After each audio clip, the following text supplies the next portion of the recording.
I'm Ellie. I was the marathoner, and my goals were to reach the top of the summit and not get hypothermia, and I also had to check the weather every day.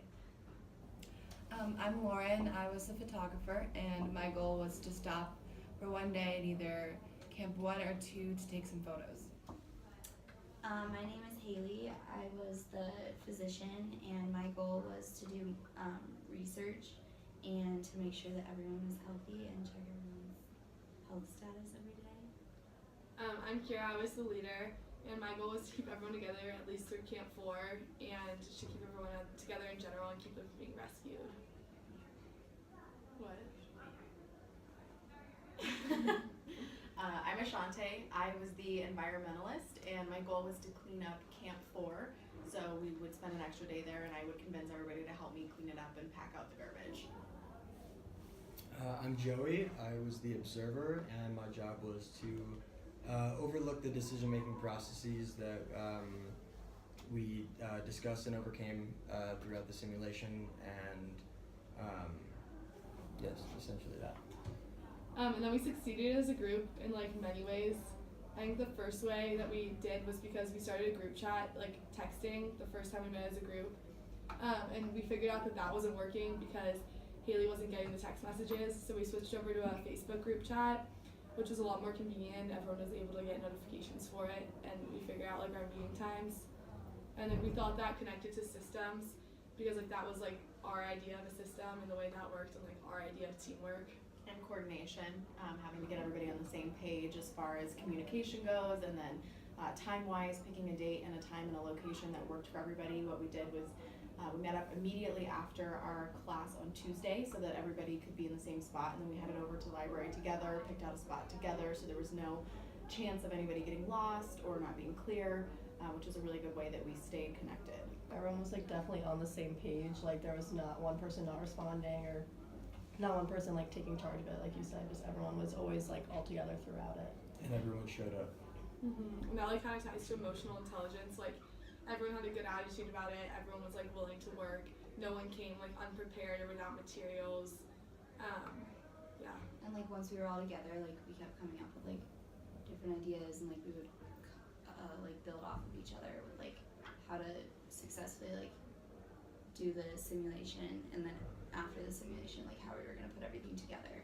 And everyone was kind of respectful of each other's ideas, which again ties to emotional intelligence. Everyone was open to hearing everything and took everyone's ideas into account. And then we planned our second meeting based off of our first one, and kind of went off that, and we made our what was it called? Agenda. Not the agenda, the simulation report, and we sent it to our recitation teacher just to clarify that we were on the right track before we continued, to kind of coordinate where we were gonna go with our project.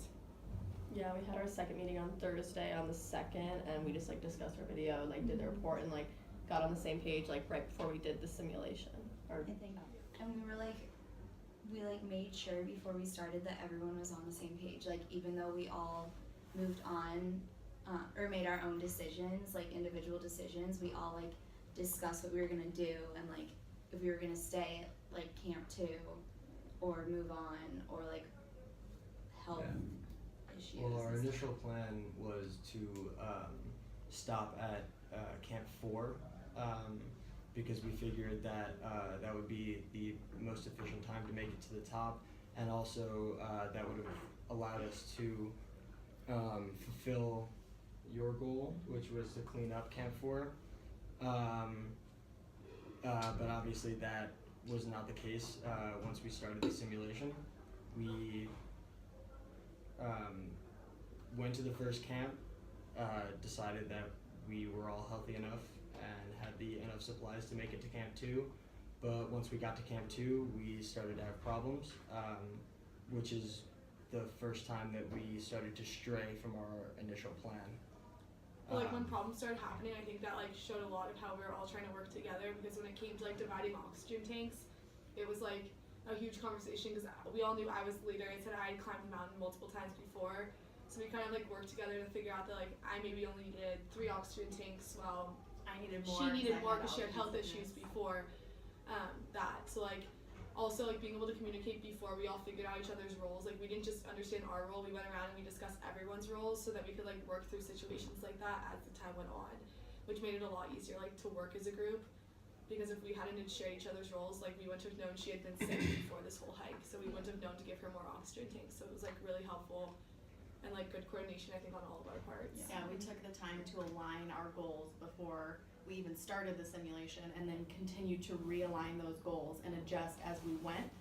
As other things came up or as things changed while we were going, everybody was in really constant, clear communication before we ever made any decisions. And no one just like was worried about their own goals. Like everyone made sure that everyone else like had their goals set. Like I had to check the weather every day. Everyone was always just like, Ellie, like what is it? Like what should be predicted as? Like it wasn't just like a solo decision. An example of that was like when we were planning everything out, 2 people would accomplish the goal if we stopped at Camp 4, but I needed to stop at Camp 2, so I thought, oh, like if more people are accomplishing their goal at Camp 4, it's fine if I end up not accomplishing my goal. And it ended up being that I did accomplish, but which was a critical adjustment. right. But it was just kind of what would be best for the group now. And like unrelated to simulation, like during our meetings, another huge part of like I think why we succeeded as a group is like we all didn't know each other before we came into this for the most part. And so throughout like our second meeting and our first meeting, we would take breaks and kind of like talk about like our lives like aside from this project to get to know each other better and like have more friendly flowing conversations and like act more as friends as a group than kind of like people who don't know each other, because I think that's like a crucial part. And we tied that to interaction design because we kind of mixed like up our conversations from formal and informal, and like it created a, I don't know, I thought it created like a really good environment for us all to like, like more really- enjoyable. yeah. You know. We would go from like talking about the simulation, and then someone would get a little ADD and then bring up something else, and all of us would like. I learned a lot about sororities and dangerous places on campus. I learned about a homeless person. Right. Good There friend he of goes. mine. Yeah, and definitely because I feel like everyone felt a little bit more open to share their ideas once we were acquainted. It's like less holding back. Right, and we weren't afraid to say something stupid because like I think, yeah, that allowed us to have, like, in both of our meetings, it was a constant flow of communication. There was no, like, rigid, you know, one person at a time. It was very open, it was very honest, and our communication just never stopped. We didn't have to have a specific formal situation. And once we kind of got to know each other and were comfortable in the same room with each other, we all had like a mutual respect that, you know, made us like we didn't interrupt each other. We were, it was a round conversation. We weren't just bouncing off of our leader. We were, you know, just communicating in a group setting as opposed to in a Individual, like in our own like worlds. And I think we drew a nice line between casual and professional group like interaction. And I think that like getting to know each other like helped managing conflict during the simulation. And after, like, I mean, we didn't really have any conflict after, but during the simulation, no one was really like holding back or being like, oh, like I'm sorry that I didn't give you an oxygen tank. Yeah. Also, like at first we were But, super frustrated. Yeah. Just because we like couldn't understand, we like didn't understand it at first as a whole, and I think like we were all like new to knowing each other, so we were all kind of like holding back, and that's like part of why we emailed our recitation teacher just to, like give us all clarification. And honestly, once we found that out, I think we were all like a little bit more confident in what we were doing, because that was one of the more difficult and frustrating things about the simulation.